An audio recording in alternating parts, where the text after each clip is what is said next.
Fishing weights and bobbers. Fishing weights and bobbers may seem like simple tools, but they play a vital role in your overall fishing setup. Whether you're aiming to keep your bait at the right depth or detect the slightest nibble, choosing the right weights and bobbers can make all the difference. In this video, we'll dive into the basics of fishing weights and bobbers, explaining how to choose and use them effectively to improve your chances of a successful catch.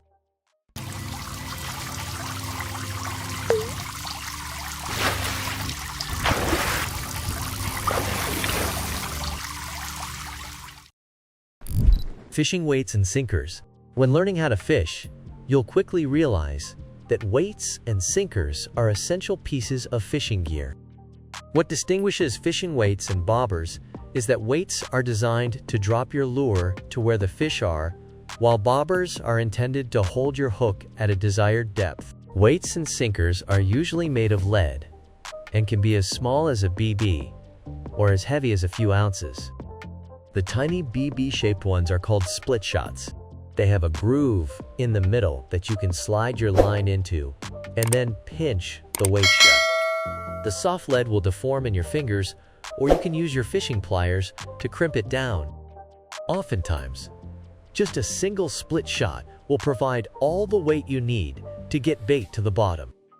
Other types of sinkers include cones for rigging with a wormhook Carolina style, inline or egg sinkers, which you can thread your line through to make bottom rigs, or heavier pyramid sinkers that are used in surf fishing. Some anglers now use tungsten fishing weights instead of lead. The material is nice and dense like lead and virtually indestructible, but more expensive. No matter what kind you choose, you'll want to master how to put a hook and sinker on a fishing line. Bobbers and floats. Fishing bobbers attach to your line and keep it on the surface until a fish strikes. The main difference between using fishing weights and bobbers is that bobbers keep the bait suspended.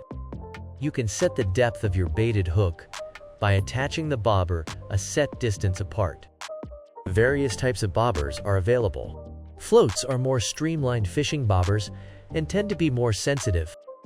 A specialized bobber, called a popping cork, is a bobber on a short piece of wire between two beads. When the angler pulls back sharply, the cork pops on the surface, making a sound similar to baitfish feeding, which attracts the redfish and trout.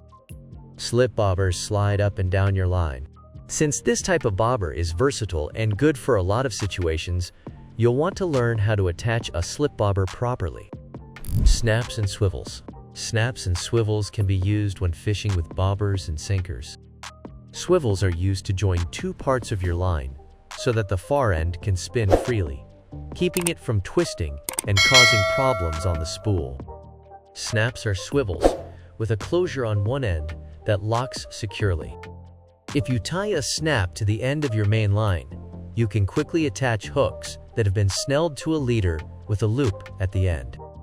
Or, if you tie a swivel or three-way swivel to the end of your line, you can quickly attach leaders with a snap at the end for trolling lures or baits.